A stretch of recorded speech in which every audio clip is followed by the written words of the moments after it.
Welcome to Inaudible. My name is Jeremy Weiland, and I'm joined by my co-host, Joseph Dartez. On this podcast, we discuss the weird, beautiful channeled messages found in the archives of organizations like LL Research, Circle R, and others. The archives contain transcripts of messages from allegedly discarnate sources who articulate a philosophy of spiritual evolution.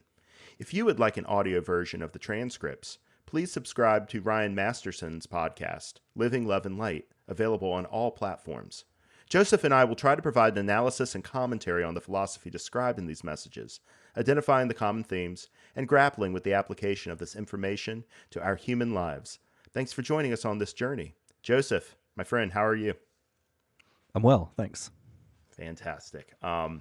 It's been a long time since we've had you back on the show, but I'm really happy to have you here. Ryan is needing to take a little bit of a break. He works in the markets, and the markets are super crazy right now. We're recording on May 7th, and I think on Friday we had one of the biggest dips in the Dow in a while.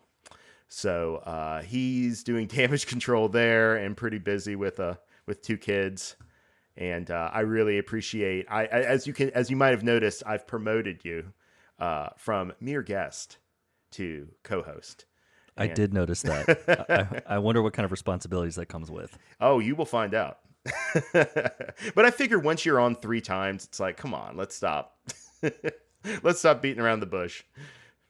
So, where we wanted to begin today was, Joseph is a PhD student in philosophy and also a longtime student of the law of one.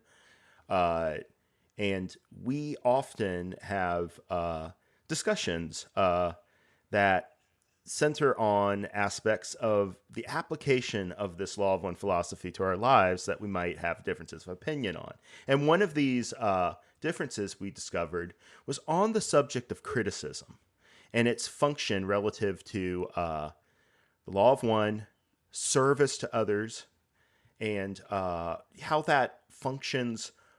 We didn't get into this in our discussion on the chat group, but I'm also interested in understanding this both from the function of the critic and how to accept criticism. Because if we have the idea that criticism is supposed to be a service to our other self, then we need to think about it, I would argue, from both sides. Would you agree with that as a starting point? Well, yeah, of course. Although I already have things to say. Fantastic. Well, is there anything you want to say about that in specific? I want to give you a chance to set to get the setting right for what you want to say as well. Sure. Well, then let's go ahead and circumscribe a boundary. So at the outset, I want to be clear that there is a concept or an approach to criticism that I've seen in, I'll just call it New Age circles, and I've seen this multiple times, both in like personal interactions with friends, as well as in media that I've seen from journalists concerning various groups that I don't have any direct contact with. But here's the pattern. So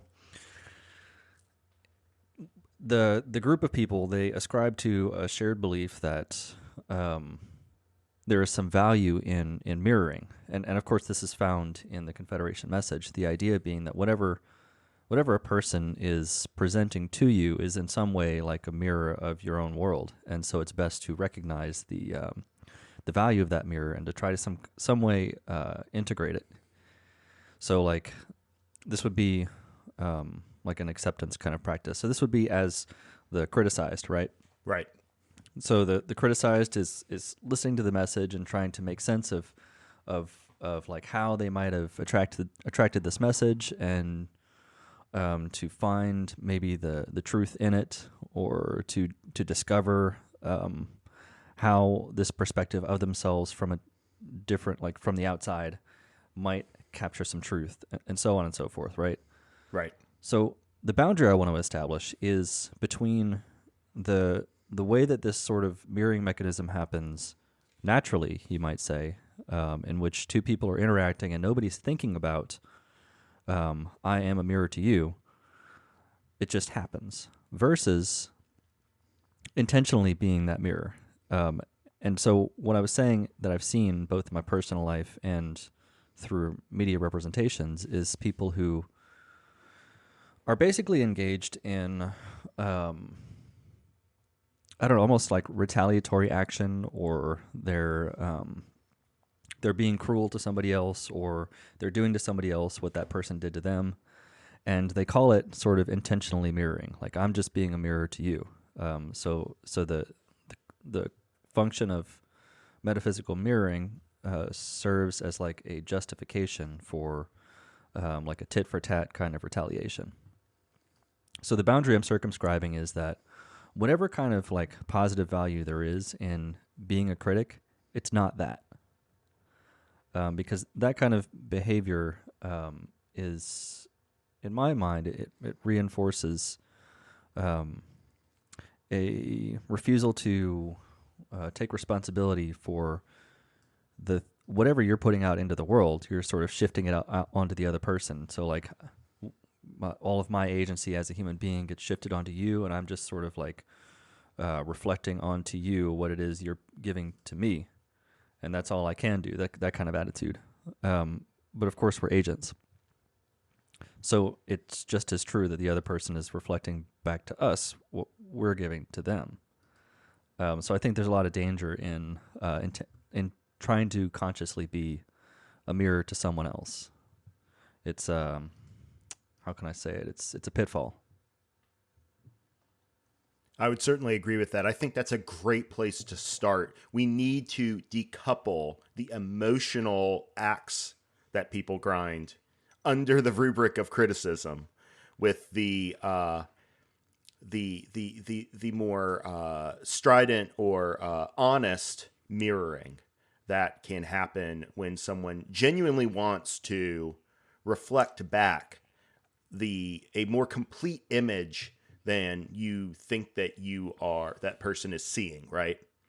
Like that might be a way to start to define criticism as we mean it in the Confederation sense, which would be a kind of mirroring where you are pointing out the things that they're missing in the image they are supposed to be seeing reflected back to them.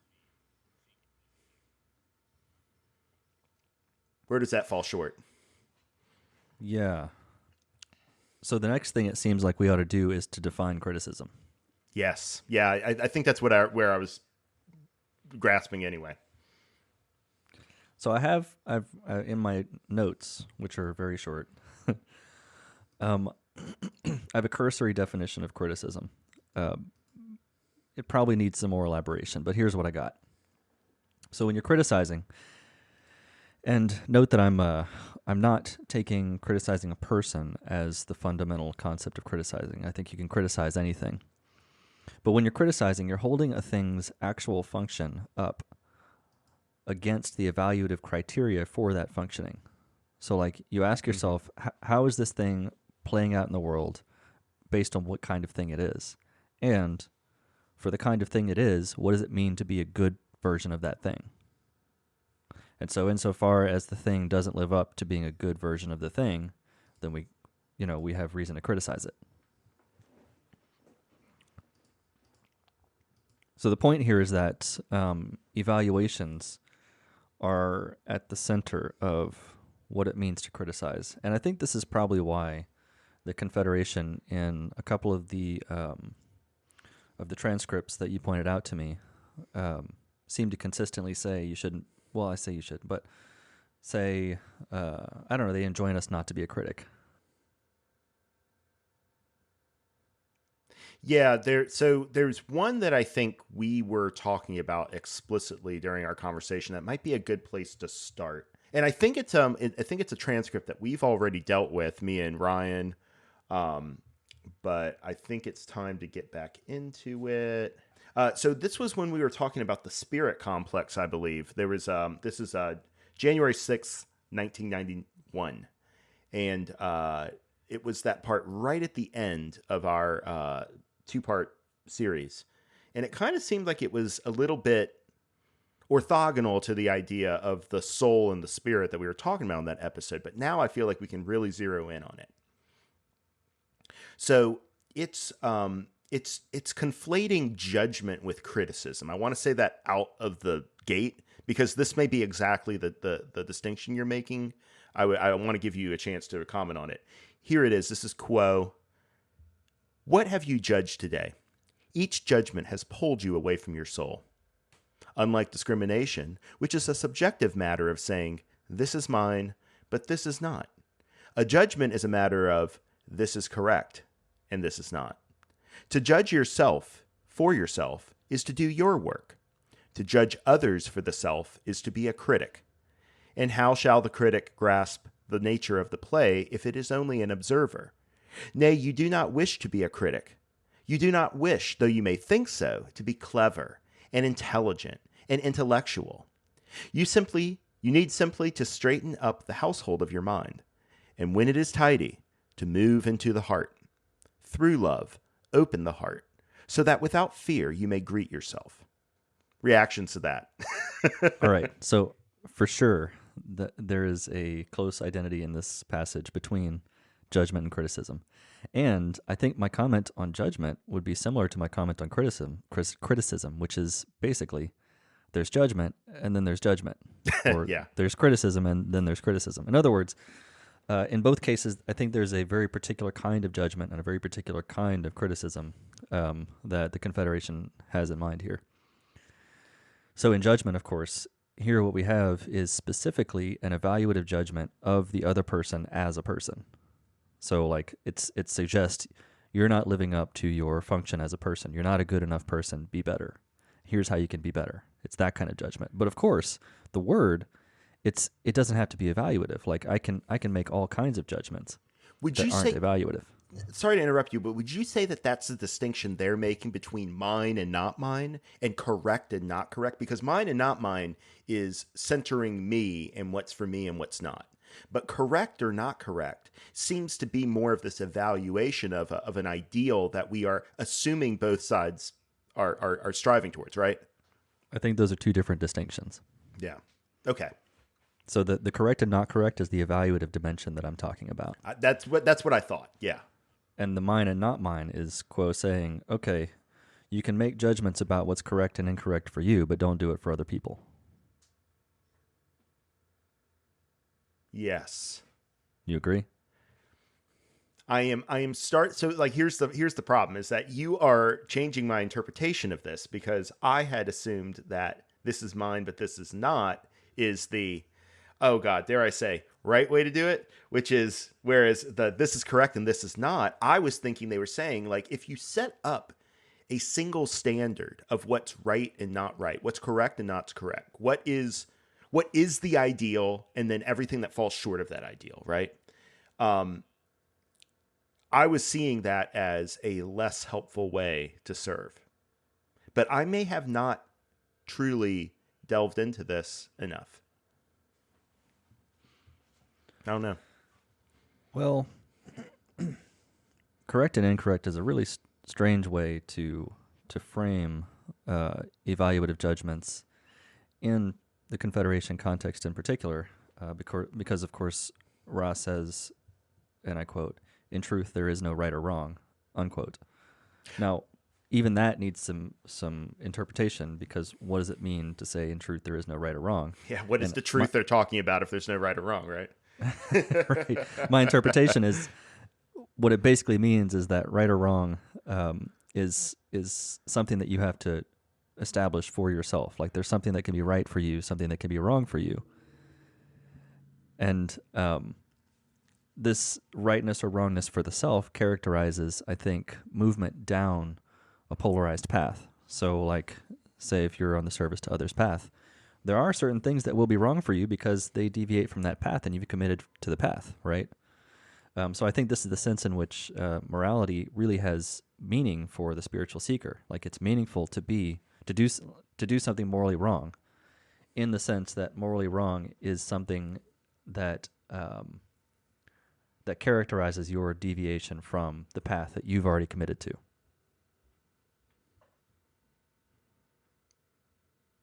Yeah. What do you think? It's just an issue of who gets to say what that path is, right? Well, right. Yeah. Yeah. And certainly, you and I would not even attempt to talk about this if we didn't have some idea that there's a common concept that through talking we could reach this common concept. Um, I'm hoping that in the process, I mean, I'm already reading this in a different light. Um, because they seem to say that the judgment part. So the first part of this is that they're distinguishing between discrimination, which is what's mine and what's not mine, versus judgment, which is correct or not correct. So right there, I think you've pointed out that there isn't this one that's good and one that's bad. Judgment is simply this evaluative step that you're talking about. And then they say evaluating yourself to judge yourself for yourself is to do your work. That is the reflective process that we go through by experiencing catalysts, by running into things that at first repulse us, and then learning how it is part of us. Well, yeah, let's talk about that for a second. Sure. Because I actually think it's helpful to evaluate yourself, but it can also be unhelpful to evaluate yourself. It depends on how you're evaluating. So what do I mean by that? Yeah.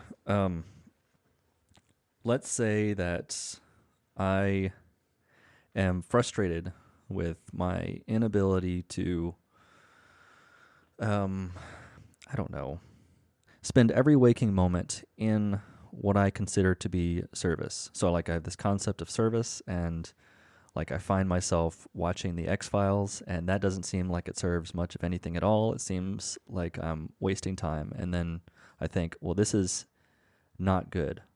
I could be doing better than watching the X-Files, right? Mm-hmm. I say this because I've recently been watching the X-Files with Catherine. Anyway. Well, so I don't think that's actually a very helpful way to judge.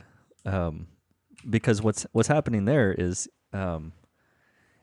if you are making that kind of judgment, like I'm a bad person or I'm not a good enough person for doing this thing that I think I should be doing, well, then you're not accepting yourself. And in that kind of case, like the judgment actually runs counter to acceptance. Basically, the judgment functions as a rejection. So if the way you go about judging yourself is to reject some part of yourself, then the judgment actually is not helpful, because it's sort of like pushing down this thing that's just sort of naturally emerging from you. Conversely, suppose I were to look back at my actions and ask myself, is this the person I want to be? Mm-hmm. And in that case, it's not so much about this concept that I'm bringing to bear on myself. It's more about trying to evoke within myself a more natural way of being. And so I can examine, say, in a spat, I don't know, with my partner. I can go back and examine that spat and ask, is this the person I want to be with her? And in that case, it's not like, I guess I'm sort of recovering the territory I've just tread, but it's not that I'm asking myself, what would a good person be like? It's asking myself, who do I want to be? And who I want to be, of course, is a good person. But it's not that me wanting to be a good person is bringing this concept to bear onto my life. It's that it emerges naturally from me, and I need to accept myself as a good person more and more in order to be a good person. Yeah. If that makes sense. Absolutely. I feel like I'm entering a paradox. No. But I think what you're doing is you're saying what it means to say this is mine. Right? This is the self that I recognize. And when I do things that show me a self that I don't recognize, then I have a choice to make, right? Do I want to steer more in the other direction? Or is there something unexplored in that new self that needs to come out more? And then you're in an in-between state, right? Then you're in no position to judge yourself or others, as far as I'm concerned. You're in that like wide open phase. But when you do have a concrete sense of the way that you are channeling the creator in that moment through your personality, you recognize that you have these like fixed elements of your personality. Things are more fluid. And you can sort of say like, okay, that guy doing drugs, that's not me, right? That's not what I do. Like, it's okay that he's doing it. That's his thing, but that's not what I do. That to me seems like an application of that principle. The question that happens is, what happens when you do have a concept of an ideal that you want to strive for, that you do see as yourself, but you just can't get there, Can you give me an example? Yeah, sure. Addiction, right? You know the whole time that you shouldn't be doing this, but in every discrete moment where you have a decision to make, you make the decision that affirms a self that you do not aspire to. Well, let's drill down even deeper. Addiction to what? Um, uh, It doesn't have to be you, let's just let's say anybody. let's say TV shows, right? All right, since we're on it, right? Well, I mean, I'm not sure what addiction to a TV show would even look like. So I think there's a problem with the concept of an addiction, in that sometimes what people mean is a psychological dependency, and sometimes what they mean is a physical dependency. Okay, let's talk about a psychological dependency just for the sake of argument. Let's talk about a pattern of habits that have built up, right? That, I mean, I think this is one of the things that the body cycle of the archetypes teaches us, right? Like the body has its own kind of reinforcement system. And to break out of that is an act of will. Now, that act of will, to be powerful, has to draw upon something truer than the behavior you're overcoming in some way, I would say, right? Like it has to be an act, it has to be an expression of something that wasn't already being brought to bear. Am I completely off the reservation here? Like, No, I think you're right. okay. So the idea is that in executing on your will, you change the behavior, you change the habit through a kind of act of force, and then But this is a way that you like become more and more a thing that you can say this is mine. But is it an act of force? So here's, and this is maybe a strange way approach to psychological dependency. I don't want to talk about addiction in the physical sense because I think that's more complicated. I do too. But psychological dependency, I think that, I mean, in most cases, and certainly this has been the case with myself, a lot of times it's a retreat from the slings and arrows of the world, right? Planet Earth is a really hard place to be, even if you're like relatively comfortable. And this is especially true in the information age, where we just have access to the events all across the world, and it turns out that a lot of bad things happen all across the world, and we can't do anything about them. So I don't know how like we can even escape this like global narrative within which our lives are like a small cog in the greater machine. Anyway, but in terms of like psychological dependency, say on TV shows, a lot of times, in my experience, I'm either resting, so it can be a form of rest, or I'm pulling away from something that I'm not ready to deal with. And I think both of those things are fine, actually. The only time it becomes a problem, like the only time I think it reveals that you've got like a bad habit, we'll say, is if you're not taking the time to think about what's really going on with this psychological dependency. Sure. So I do question the idea that there's an active force involved, because again, as Ra says, and I'm sorry, but most of my quotations will come from Ra. That's just what I know. I'll let you do the quotations. You got it. But as Ra says, like what's not needed will fall away.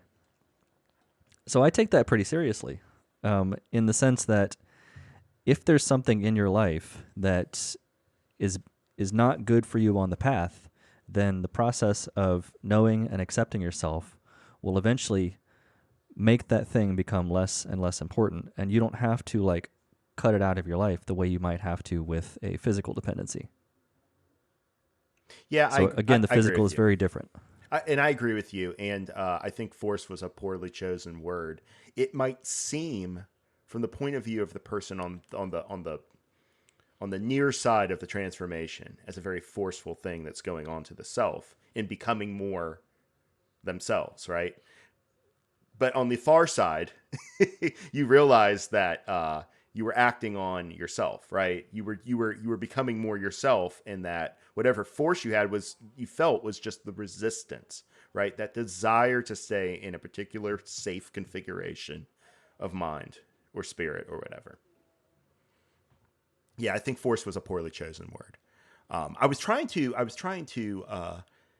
think, but I think that that's right where criticism can often be very tough, because when we are mirroring to somebody else, and maybe the reflection that we're showing them is that they aren't being themselves fully, right?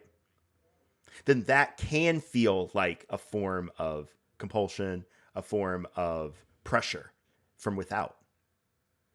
I mean, is that not what catalyst is in general? It's like it's this externalization of that pressure, that we're all feeling on the transformative path, but it manifests through these, like, discrete agents, me talking to another person, and that person feeling that I have some judgment of them, in a lot of cases, even if I don't, right? Like, I know I have felt judged by people who had no interest in me, right?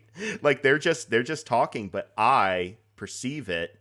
Oh man, like that's showing me how I'm not measuring up to who I think I am. Well, in that regard, it seems to me that if your criticism of another person is a kind of honest reflection of your inner nature, like, this is what I really think, then in that regard, it offers to you something that you can examine about yourself. Again, and this is raw, and this is going to be a paraphrase because I don't remember this one word for word. I can't remember the key word either. Sorry. So this is going to be like I paraphrase Ra all the time. Don't worry about it. I know, but I would like to give the tools for finding the actual quote, and I don't have the. I'll look it up later. I'm not going to look it up right now. No. We have show notes for that. Okay, fair enough. But it's the one where Ra talks about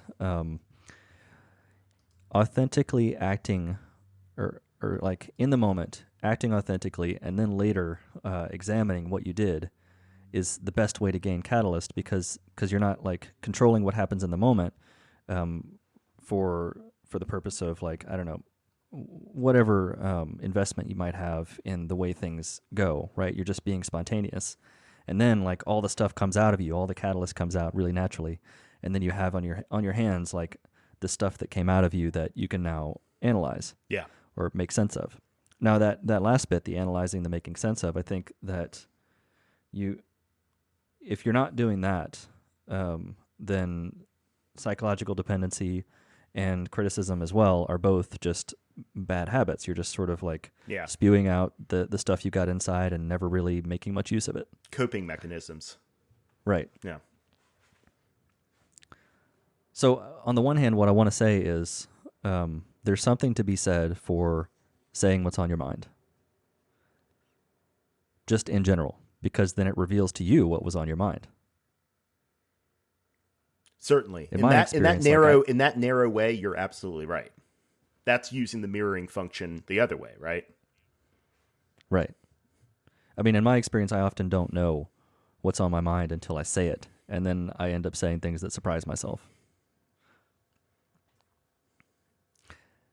Yeah. However, predictably, the conversation can't end here, because if the injunction is just like, say what's on your mind as honestly and forthrightly as possible, then you set yourself up for being a jerk to everybody if you have a bunch of judgy thoughts.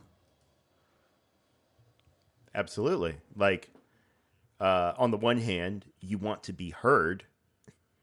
Simply speaking may teach you something about yourself. I grant that. But it is in the full reflection from the comprehending other self that you will get the best, reflection of what it is that you're actually putting out there. And the second thing is that and I think one of the boundaries that I'd like to put in place here is, for our discussion, is criticism as service. If we're not seeking to be of service, then yeah, I agree. Like, there's all sorts of emotional ways or like cruel ways that you can reflect to people. Like, we all know how to do that. The issue is, how can you do it in a way that reflects love? I'll paraphrase Ra for my part and say they have that part about, find truth within love, right? Like, mirroring accurately, I think this is in session 105. I'll put in the notes. But mirroring accurately does not mean that you just tell people good things and you never ever tell them anything negative. It means you find truth in love. So you find loving ways to tell people about ways in which they might interpret it as falling short, right? Right, like falling short of their own ideals. Right. Yeah, yeah, that sounds right. But I do want to offer another caveat, which Okay. is that being loving isn't just a matter of like acting in a way that you conceive as loving. Oh, yes. Um, so like you Yes. can only be as loving as you are is essentially what I'm trying to say. In which case, again, I have to sort of fall back on authenticity. Yeah.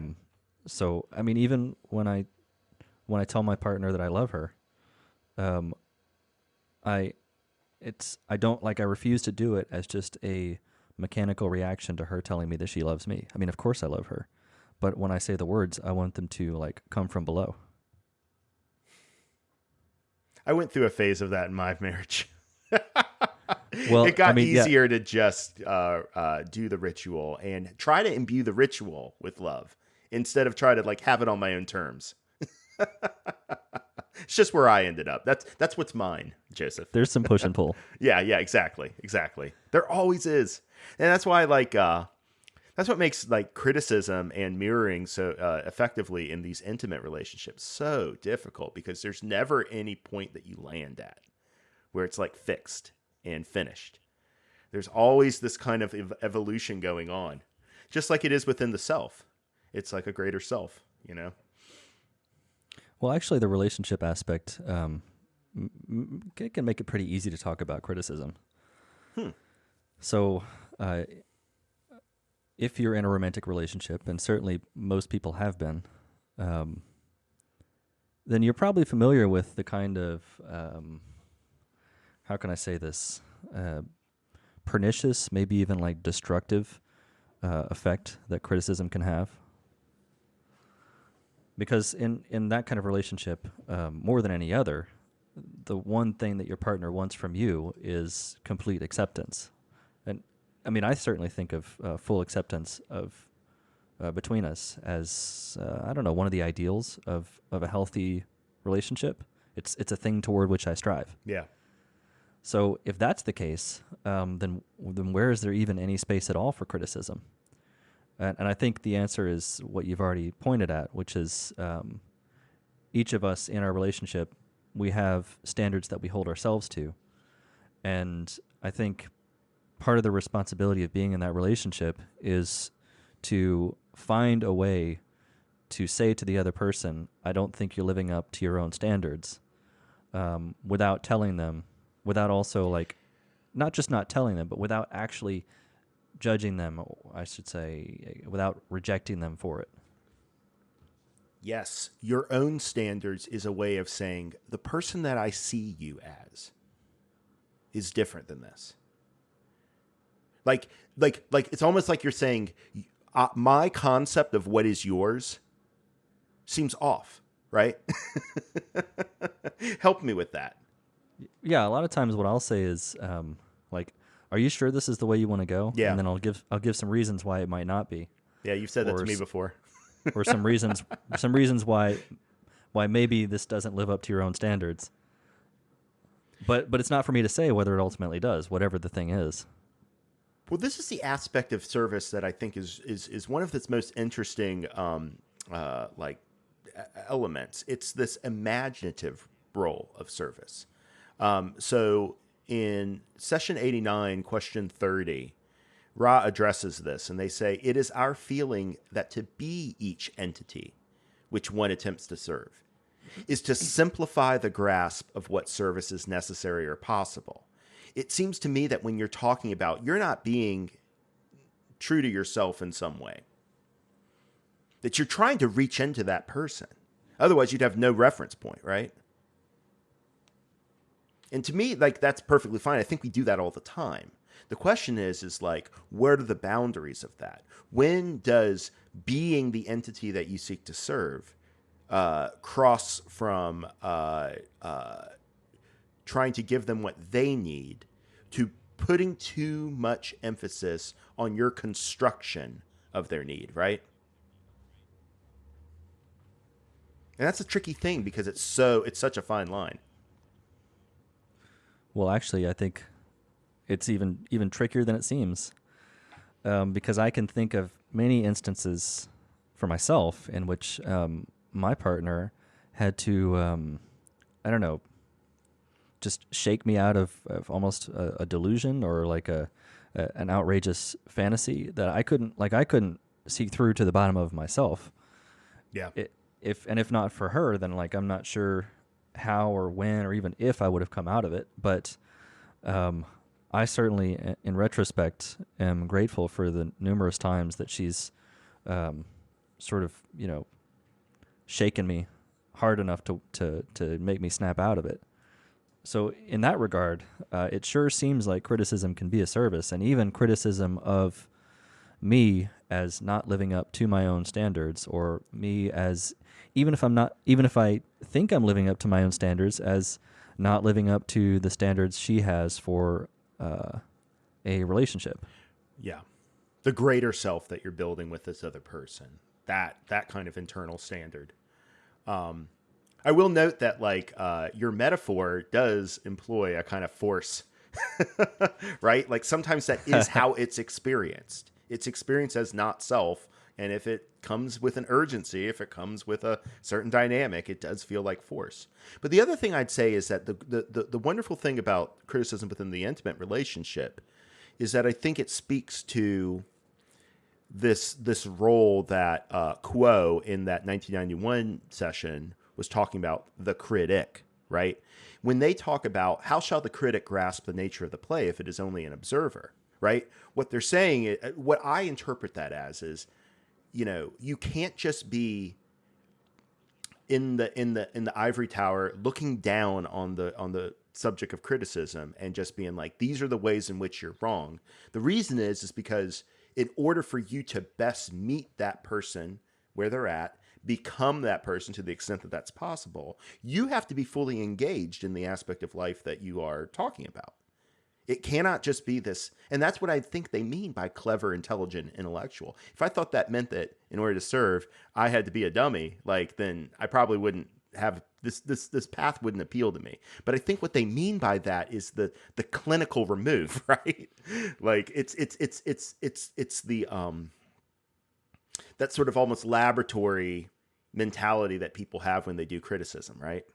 Of like, I'm coming in as an objective observer, and that is where a lot of the urgency of criticism comes from, is that you should be taking this more seriously, and yet that's something that seems almost a little bit too academic for what this is trying to talk about.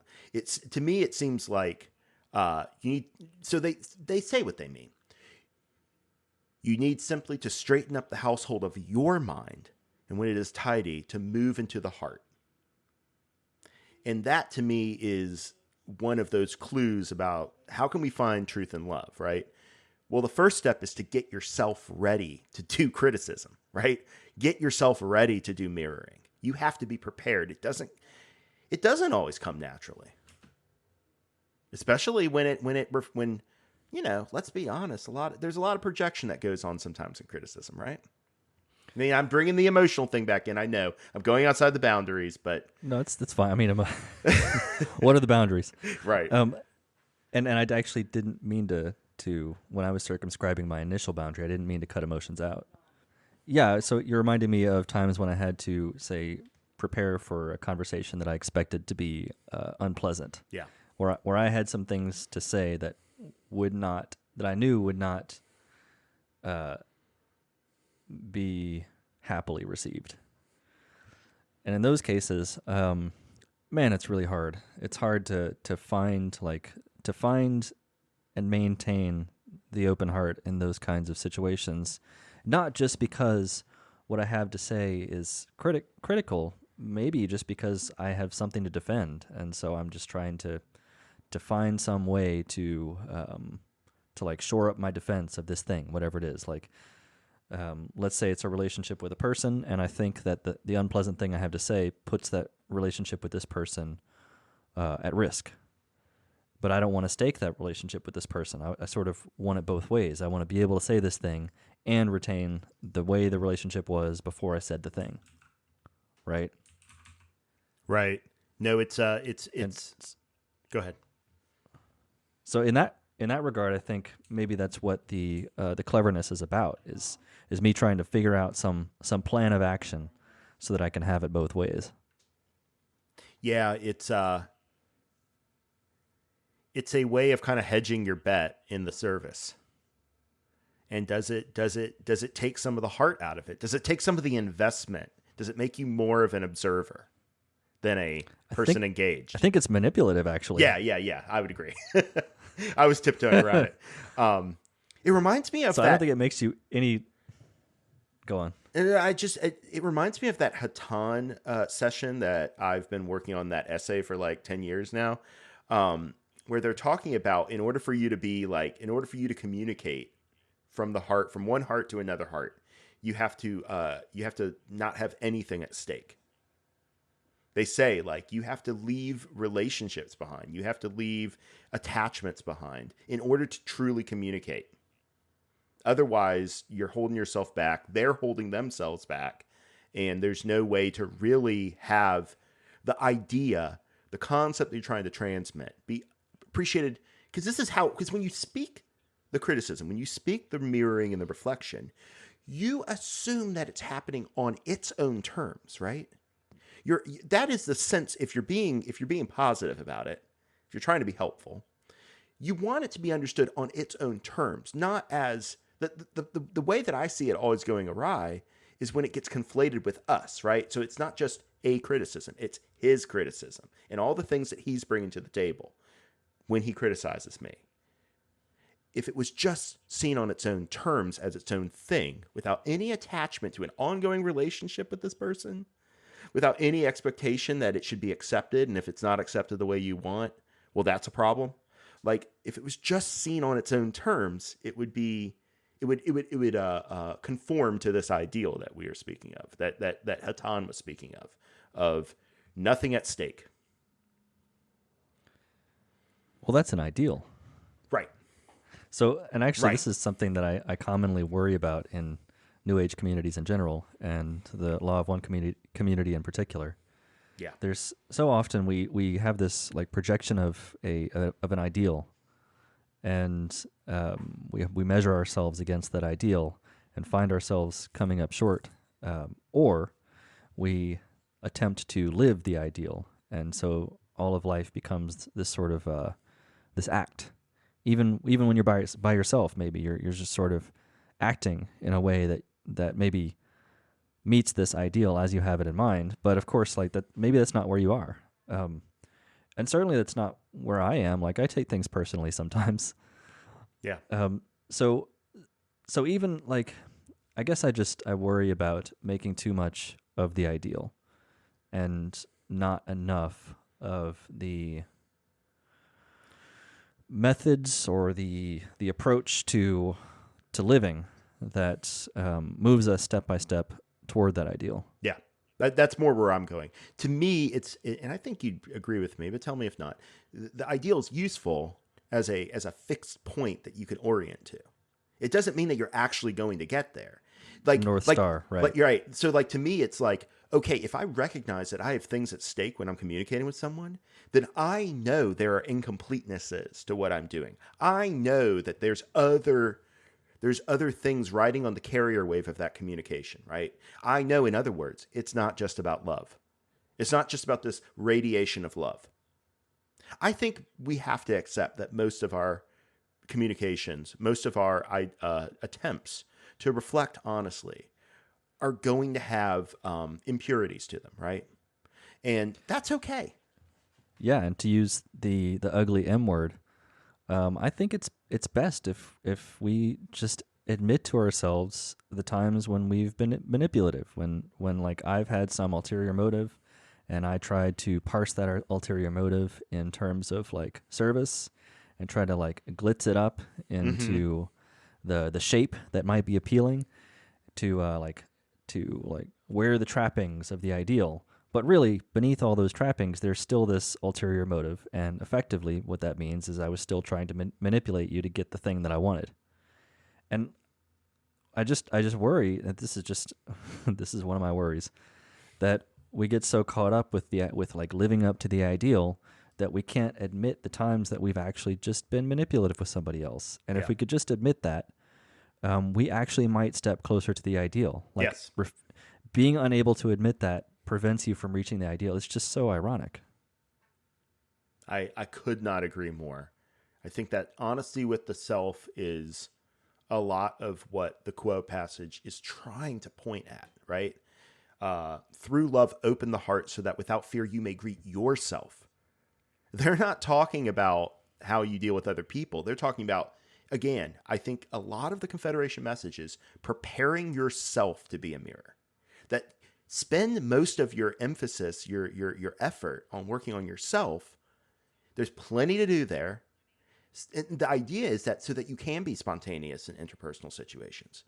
Because I think what we're saying is that it's in that spontaneity that you learn the most.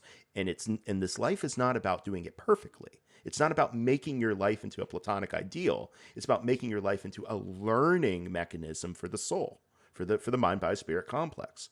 And so you do that best when you're spontaneous. But we invest in that spontaneity by working on ourselves in the interim, right? That's where meditation comes in. That's where the reflectiveness and the contemplation and the work on self, so that we can criticize other people in love, and we can, let's not forget, also hear criticism with love. Another huge part of this that we haven't really even addressed yet. We're addressing it as the aggressor.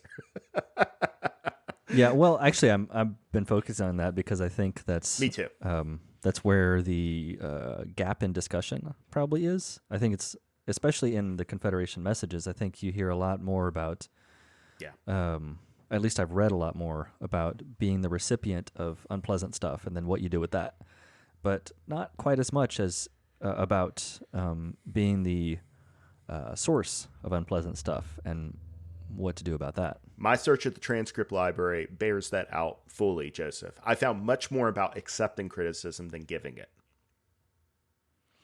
So, so actually, here's something that I wanted to discuss that we touched upon in the ever so slightest way. And this is actually the place where I think criticism might even be the most important in terms of service, and that's the kind of criticism that you offer to a person insofar as you and that person are participating in the construction of something bigger than yourselves. Mm.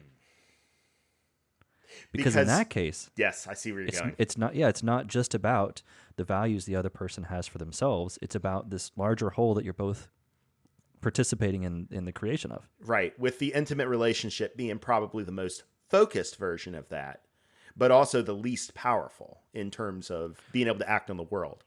When we get into more institutional settings, organizations that are three or more, right? That's when we start really getting into a situation where that shared idea of the entity created has so many different possible versions, right? Right. Yeah. So three or more, right? Yeah. Like consider this very podcast. It's easy to think that it's just you and me, a couple of guys having a chat. But if it was just a couple of guys having a chat, then why on earth are we recording this? In which case, since there's a third party involved, then it makes sense for us to say after the recorded chat, maybe offer some criticism and ask each other, hey, is this the sort of thing that we wanted to create?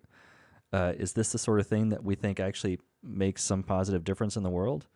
What are our actual motives here? What are my motives? What are yours? Are you sure your motives are pure? I'm not sure if mine are, and so on, right? Yeah. And there are different ways that we could address that, right? We could address that as, well, when you were on the podcast, Joseph, you were blah, blah, blah, blah, blah, blah, blah. Instead of saying like, what is this ideal that we're headed to? Like putting it in a position where we all have We're all equidistant from it. Instead of it being something that I'm trying to protect you from, or I'm trying to, you know what I mean? Like, do you see it? Like, there's a true sharing involved there in order for it to be not something that we need a CEO for. Because in my mind, CEOs are basically the personalities of these entities that are created. That's their whole, that's why they're paid so much. They don't do much except embody the personality of the organization. And I think there's a way that you can say that they imbue the organization with things that can't be set down by policy, right? Things that are subtler. They set the tone. I went way off in the left field, but that's something I've been wanting to say for a long time about how these organizations work, because that's an area of particular. No, I agree. Yeah, I do think actually organizations tend to take on the subtle qualities of their leadership. Yeah, in general, they become and I would be even more negative about it. They become personality magnifiers. I think they allow for personalities to gain in power and reach. And that's a lot of where the corruption and problems with imbalance come from. Sure, I'm on that train. I've convinced Joseph, so I can only assume that the listener is fully on board with my musings now. No, I mean don't give yourself more credit than you deserve. I was already sort of on that train before you said anything. But that's one of the things this podcast is for. You were asking about that. It's to give me more credit than I deserve. Or it's maybe a personality magnifier, right? It's propaganda. Yeah. Enjoy our propaganda. Yeah, propaganda is the extreme of manipulative communication, I think. Like, it isolates an individual relative to a mass politic, right? And it tries to manipulate the individual into conformance. And ways to manipulate that individuals manipulate other individuals are just like more targeted but less widespread versions of that. Where the idea is that you are the person is a means to an end, right? That's kind of the pithiest way that I can put it. So this is a can of worms. You don't have to open it. You can just say Okay. Jeremy doesn't know a lot about Kant and leave it at that. It's not. Well, I just have an alternative idea about propaganda where it's not. Oh, please, pure go ahead. manipulation. Oh, okay, cool. So my thought is that propaganda serves to induct somebody into a holistic perspective. And the way you do that is by building a media bridge between the kind of perspective they already have and the kind of perspective that you're trying to communicate. And actually, I think the only way to induct somebody into a different perspective is through propaganda, which is to say this media bridge from one place to another. Now, I'm using a very broad definition of propaganda where the idea is that I'm constructing this thing to induce a way of seeing in you, even if you don't realize that's what's happening. Yeah. But it doesn't mean that I'm trying to subvert your will, because I can even fiction does this, right? Yeah. A good work of fiction will do this. And the fiction writer didn't ask you if you wanted to join this perspective, and what good would that even do anyway if you don't have the perspective in the first place?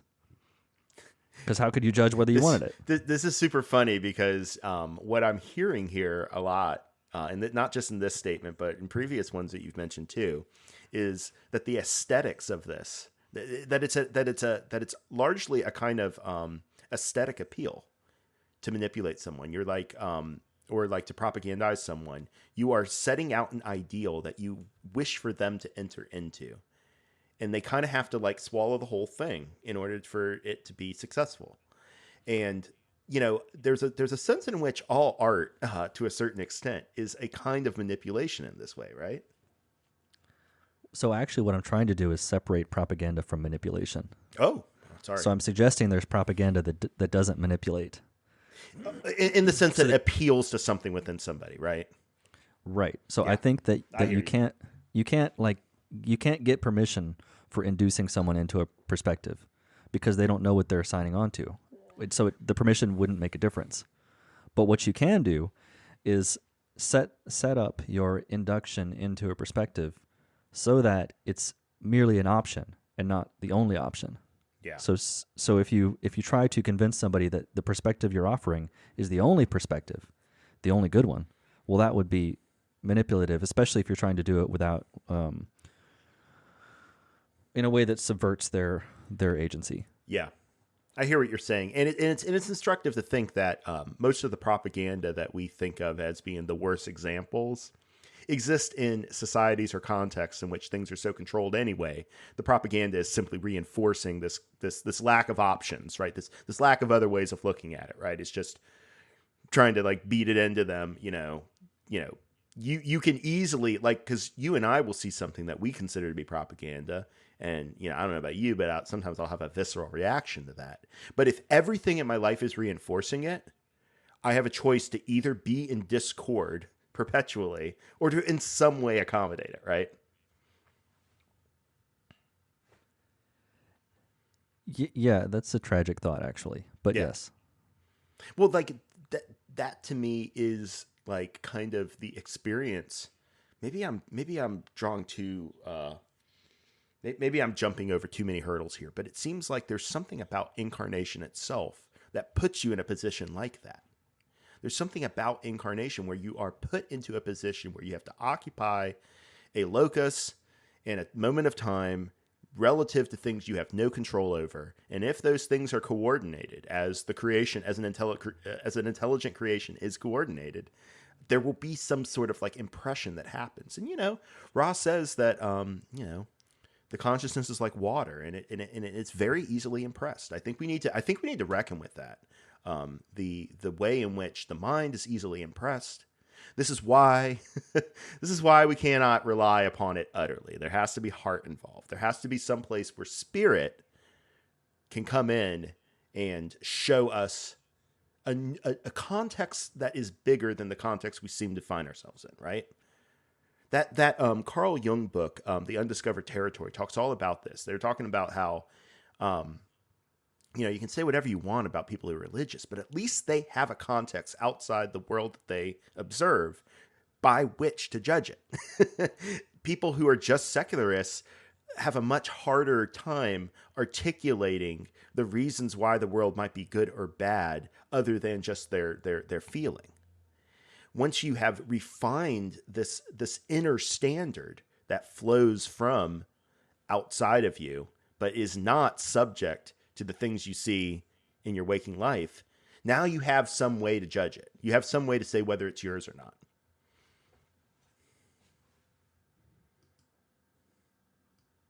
I don't know what you're supposed to do with that, Joseph. I'm just riffing here. You're good. You sort of sent me down a train of thought that I do actually I do want to put the lid on, so I'm not gonna go down that train of thought. That's good. I'm glad you are exercising your agency in this podcast. I just worry about getting too far afield from the topic at hand. Yeah, well, I mean, I think this is one way in which we can look at the source of criticism, right? What happens when the source of criticizing one's world, one's politics, one's economic system, other people, is coming from an ideal that one feels deeply? It's not rooted in some sort of it's not necessarily rooted in some sort of axe to grind. It's rooted in like something deep that just can't be reconciled, right? Yeah. Okay. You can do work on yourself to bring that into clearer focus, so that then you can express it better. But the feeling is the feeling, right? The feeling is still the same, and it either works well for you, it doesn't. And so, like, the idea is once again, we're getting to the emotional part of criticism, aren't we?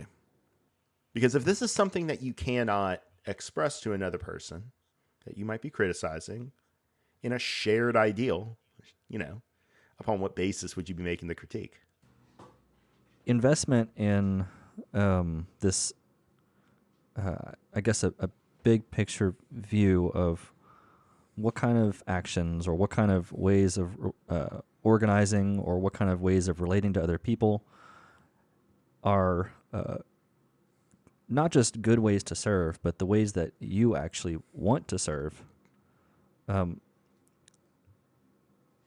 Thinking about, and actually, what I'm trying to say is that this is the realm in which I find myself generally most critical. And when I'm being critical in this way, it's not that I'm telling other people, or it's not that I'm even thinking that other people are bad people or should be better or they're not good enough as they are.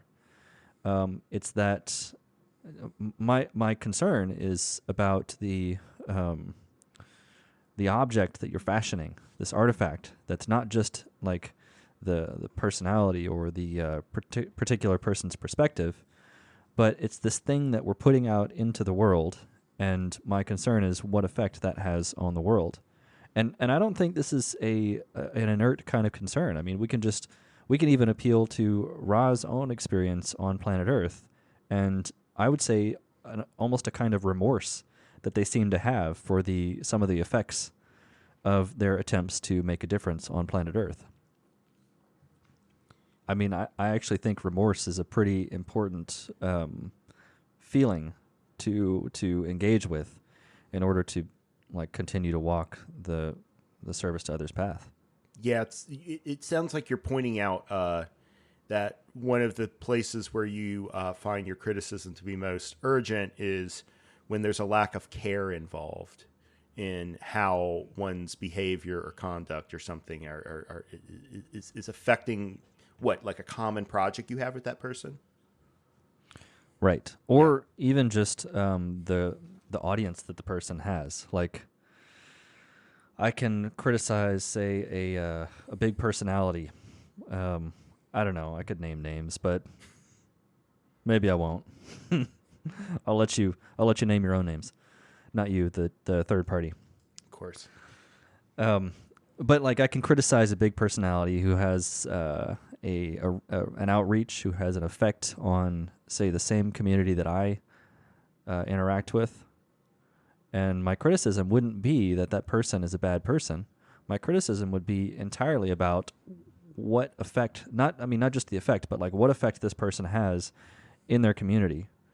And whether or not they realize the potential disconnect between the basic values of the community and the effect that they're having on the community.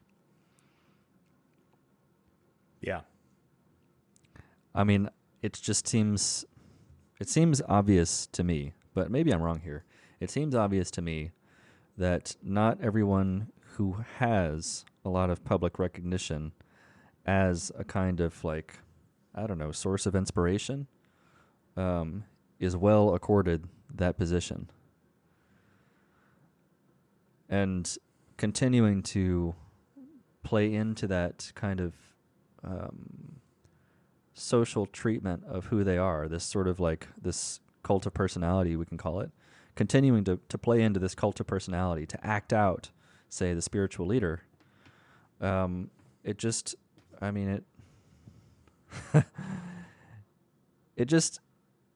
deepens the kind of distortions that, I don't know, I just have spent my entire career in the Law of One community attempting to iron out. But we're actually getting into some sort of deeper personal stuff for me, I suppose. For me too. But I think the interesting thing would be to reflect on, okay, so you have this, let's continue to use this example, because I think we don't want to be observers here. We want to be in the game. We want to speak from things that happen to us. So the issue is what is it that can be done in that scenario that is of service? Right? And if it's not criticism, it's not criticism, but that's the kind of thing we're focusing on.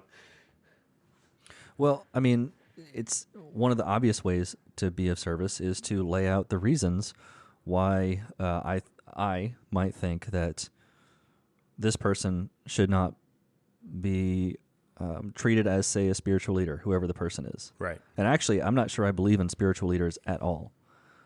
So I would question anyone who calls themselves a spiritual leader. But you can tell when someone's donning the mantle. You know what I mean? Like whether they say it or not. Right. But like laying out reasons why, say, we might not be well served by trusting someone, that it seems obvious that that's a kind of criticism, but I also see it as a kind of service, not to the person that you're criticizing, but to the people that this person has an impact on. Yeah. That and you've been bringing it back to this often, and I think it's worth underlining that criticism is not just about, in certain situations, two parties. It's very important to understand that others can benefit from this learning process that you're going through with another, and that in the organization this is multiplied several times over, right? Like it becomes a really, really big interrelationship. I mean, I think that's why. In some of the in the channeling that I did at the last intensive, where they were talking about institutions, I think this is what I feel they were hinting at. You know, these threads that we're weaving between people. They have a lot of power to them, and they're also super, super delicate. And so one doesn't want to criticize to the point where you break the threads. One wants to criticize to the point where the threads are refined and they're understood, and the more and more consciously they can bring out the shared project, the better. So, but we still come back to the same issue, Joseph, which is like, what can you do that is service and criticism in this scenario? Because I would say, because my answer to that would be, well, one way you can do it is really subtly. You can set an example of what you think should be done. I mean, there's been several people who, there's been several times, I think, where, you know, just by doing your own thing, you are seen as implicitly criticizing others, you know? Maybe. I mean, yeah. Okay. certainly some of the things I've said in this very podcast serve as criticism for the people who do things otherwise, right? Sure. Even though I haven't named any names. Yeah. Yeah. And I mean, and I would say the same thing. I mean, I think from the point of view of setting an example, you are militating against the idea that that service is comprised solely of, like, you know, doing podcasts or writing books or giving lectures or seminars and stuff like that. Like, those are great, but that's not the way that I seek to serve. I seek to serve through podcasts, and also I really do try to test these ideas out in my life. And like, I think you do too, which is why you can speak with such honesty to the parts of the Confederation's message where it might be a little bit too attenuated, to use Ra's term, like a little bit too frail and delicate and idealistic. And it doesn't partake of the real furnace of catalyst that causes changes in our lives, right? Yeah, actually, the Confederation quote that you read about criticism earlier, and the ones like it, they tend to rub me the wrong way because they strike me as a very atomized picture of human interactions, where all that's happening is you've got, like, you're a person, and then there's other people, and you have an interaction, and it affects you, and it affects them, and that's that. And I think that there's just a lot more going on than this very atomized picture of individuals touching the lives of other individuals. Because we collectively construct what I've called propaganda, and we share it, and we spread it, and it moves from generation to generation, and it picks up momentum. And we don't realize that we've bought into the perspective that we were raised with. We don't even recognize that the perspective we were raised with is a perspective. It just seems like the way things are. Yeah, I agree.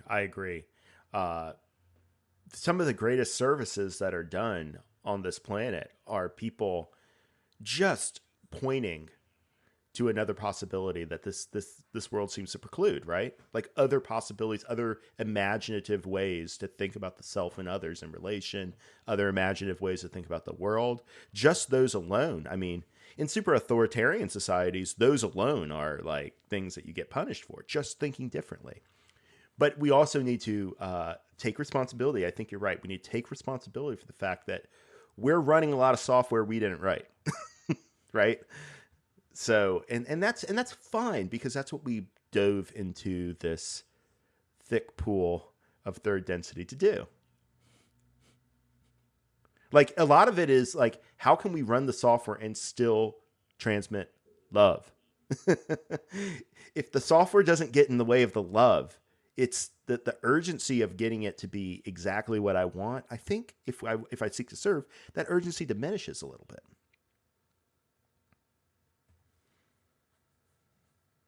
For example, in a chat that you and I are a part of, we were talking about gendered ways of expressing love, right? And how those are often looked in current society. Like let me spell out exactly the example that I was trying to tell you guys. I look at all these like movies from the 40s and 50s where there's a party that adults are at, and two couples will meet, and of course the guy lavishly compliments the other wife on her beauty or something like that, right? Like this day and age, that doesn't really fly among my generation and your generation. That seems really creepy, right? But at that time, it was a way for a man to show respect to a woman somehow. Like I know that seems really weird, but I think at that time that's where people's mentality was. It doesn't mean that we have to approve of it. It's where I'm not talking about approval. I'm talking about understanding that love comes out in these different ways. It's contextualized by the software running on that platform at that time in that society. And you have to a certain extent, you have to work with that because the revolutionary act, the act that, the 60s and 70s and 80s gave us of moving towards this more inclusive way of showing love, let's say, was a reaction to that, and it took a lot, and it caused a lot of pain. I think I think it was worth it. I think people need to evolve in their thinking, and there's always going to be change is always uncomfortable. But at the same time, if we take this is what I was trying to get at in our conversation. If we forget about the love and the intention and the consciousness involved, and we just focus on the trappings and the form, with no respect for the content, then we're also doing a disservice, I think, in the analysis. Yeah, let me try to reparse what you've been saying just now. So it seems like it's possible, even in a deeply, like a world that's deeply regimented by gendered norms, gender roles.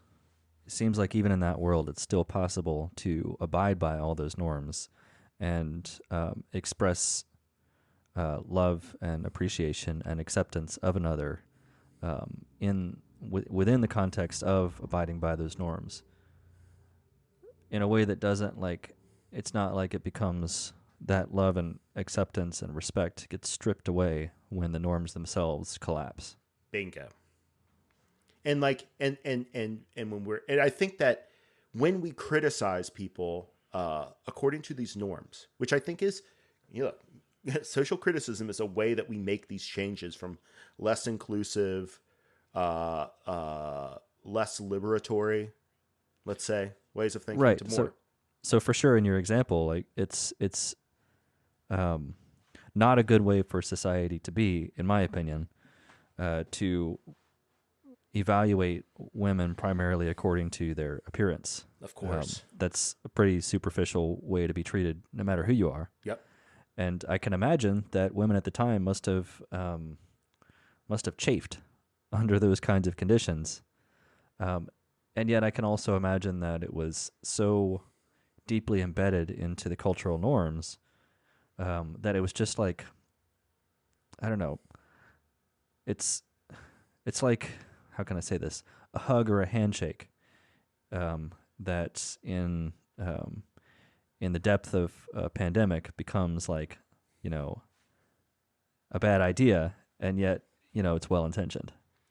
Exactly. And like this is I think this is informative to our whole concept of criticism, because maybe does it, I think it focuses the light a little bit more on the love aspect of it, because we can see all these things that run on the carrier wave of that communication, or the carrier wave of that criticism, that aren't love, that are just either distortions of a personal kind, an emotional kind, or they're distortions that the platform upon which we're operating makes necessary. And the issue is like, can we distinguish between the love being transmitted and the trappings of it, right? The form and the content, as A Course in Miracles says. Form and content is much older than Course in Miracles. I know, but hey, look, I'm not as well read as you. Can I introduce one more topic that I don't want us to forget to discuss? No, please go ahead. Leave out. It's a thorny one.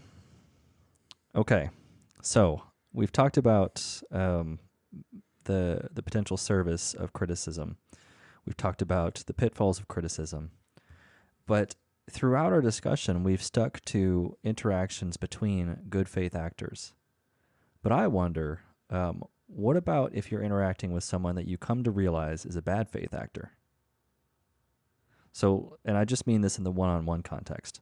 So I think I think criticizing publicly a bad faith actor serves a social role, as we've already discussed. But I wonder about the one-on-one kind of experience. So let's atomize it again. Yeah. Do you have any thoughts? Yeah, it's really good because when you talk about bad faith, I think what you're talking about are ways in which that common ideal gets purposely frustrated, right? You are leveling a critique, or you're even, let's just say, communicating under the guise that you have some sort of shared idea, some sort of shared project that contextualizes that. The conversation is not about every single thing. It's about this one thing. The criticism is not about everything in the universe. It's some topic that you guys have a shared interest in. And yet, what does the bad faith actor do? The bad faith actor constantly reframes away from, it is the feeling, right? Because it's a judgment on your part that person is bad faith, first of all, right? What's the second kind of judgment, right? It's not a value judgment. It's an assessment of what's really going on. Right. And the assessment has to do with not simply not having the same frame or the same subject or the same project that's contextualized in the communication, but that the frame, the context is being purposely sabotaged so that communication cannot occur. I think that's what people usually mean by a bad faith actor. It sounds a lot like a troll. And I think it's the same thing. Sure, I think a troll is a good example of a bad faith actor, right. But I suspect that it's much broader of a kind of a phenomenon than that, because I think there are lots of bad faith actors that take themselves to be good faith actors. It's just that what's happening is they have this ulterior motive that might even be hidden from themselves, that's guiding their actions and closing off certain ways of relating to the other person, especially those ways that would be most appropriate to the kind of shared activity that they're trying to engage in. So maybe an example would ground this out a little bit better. Mm-hmm. Here's something that comes to mind for me. A conversation I had with someone I actually know in person about politics. Anyway, it didn't. So this person, they presented their view, and their view was diametrically opposed to mine, and they invited debate. And I was, for whatever reason, I allowed myself to naively assume that debate was basically the kind of ideal I hold other philosophers to, where we engage in laying out of reasons to attempt to identify the truth the best we can in a kind of collective way, or collaborative way, I mean. But what I discovered through interaction was that, in fact, in this person's mind, debate was an attempt to score points in the eyes of an audience. Right, to discourage one point of view and encourage another. Right, yeah. And in this kind of debate, seeking the truth actually is not at all the goal. Yeah, the goal is entirely the manipulation of any observing audience, and the question is, to what degree have you pushed the needle in your direction, or the other person has sort of pulled it in their direction, of like public opinion. Yeah, in this, So in that context, I thought I was engaging in a project with this person that lived up to my own personal values for conversation, and only discovered as I was well into the discussion that this person was just trying to score some points on me in the eyes of those who might be reading the conversation. And in that moment, I discovered that this person was in fact a bad faith actor from the perspective of the thing that I thought I was doing. Though I'm not sure that it would be fair to call him a bad faith actor from his own perspective, since presumably that's what he had meant by debate all along. I'm not really sure.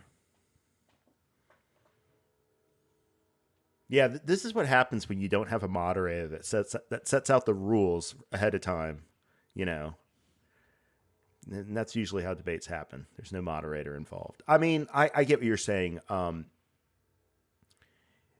Is it as simple as there just being like different projects? Like you were just confused about the projects? He had one idea, you had another. If to me, like that's different than a bad faith actor who seeks to obscure your ability to make a point, and seeks to obscure the ability for you to argue clearly what you want. Well, that's precisely what he was doing. Yeah. But it played into the very idea of debate that he had. So actually, I'm suggesting that this conception of debate is itself nothing but a conception of two bad faith actors. Yeah. Talking to one another. Where I would say the practice of law and the way that law is argumentatively prosecuted is a great example of this, right? Like at the end of the day, winning the case is what matters.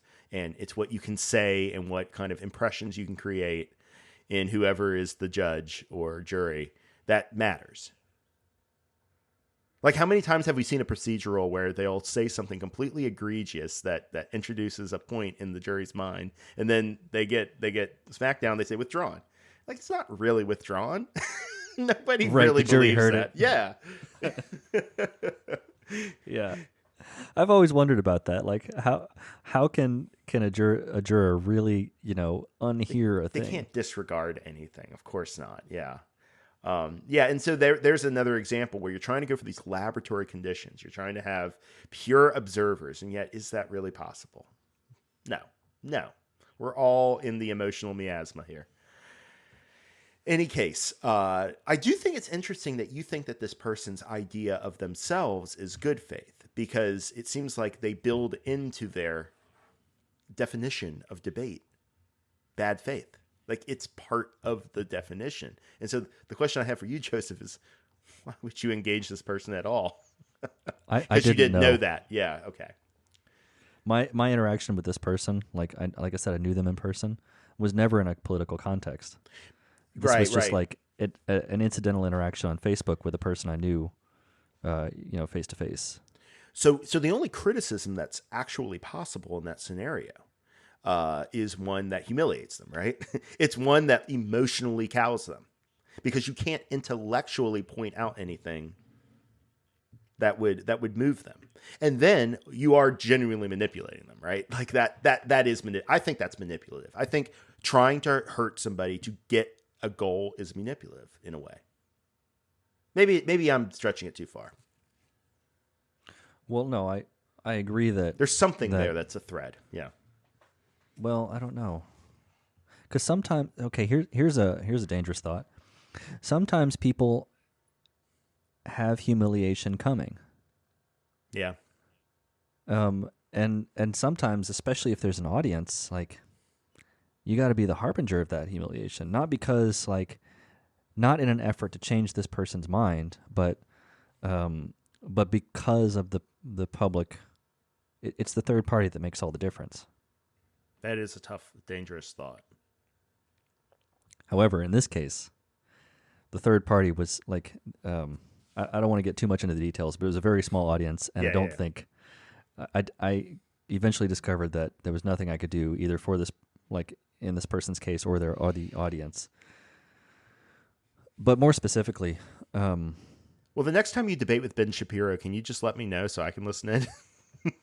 Oh Lord, this person actually was using Ben Shapiro talking points. I could feel it, man. I could feel it. I Because would, facts and logic, right? It's all about facts and logic. There's nothing else involved.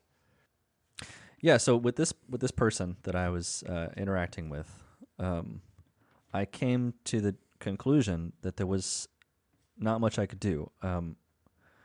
I do think that my effort was in its own way manipulative, and that was certainly a lesson for me.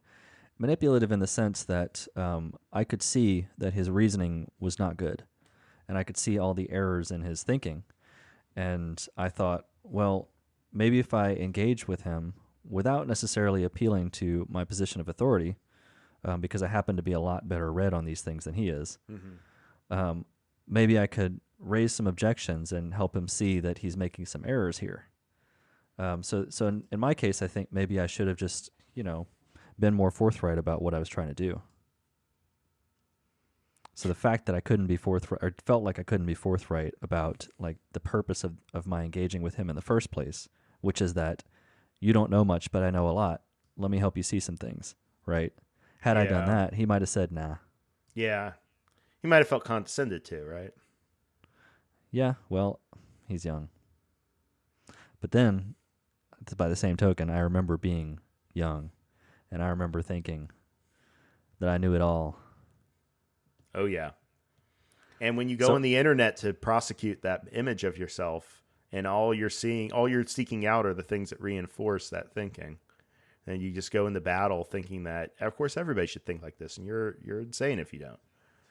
I don't know. That was my experience with internet debating, yep, that's about mine too. So I guess maybe the conclusion is I can't think of a way to interact with a person who's acting in bad faith, especially in a critical mode that actually serves them.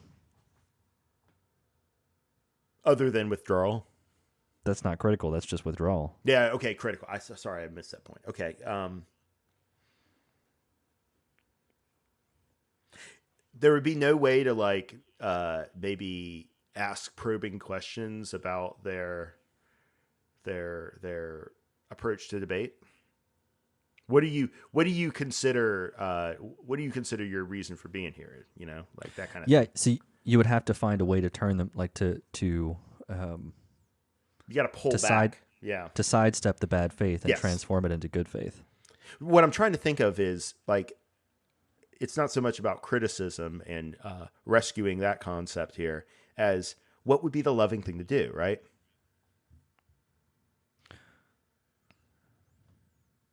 I think there's an argument to be made that the loving thing to do is to withdraw. I actually have some difficulty with this concept of love because precisely because we say love, but I'm not certain that it's really clear what love is beyond like a certain kind of feeling. Yeah. And it's sort of presupposed that you and I have both felt it, and so we know what the feeling is. It's literally a deus ex machina, right? Like it's the remainder that's left when we've parsed everything out in this philosophy. But here's an alternative to a similar situation. Instead of asking what the loving thing to do is, you might ask, let's suppose this person is on the service to others path. What would help them along that path? Okay. That's certainly a good faith way to approach it. I mean, I will say that it has that advantage going for it. It's very good faith. And I think that exhibiting good faith on our part is something that we ought to, that might be something that we could claim as ours, right? This is mine.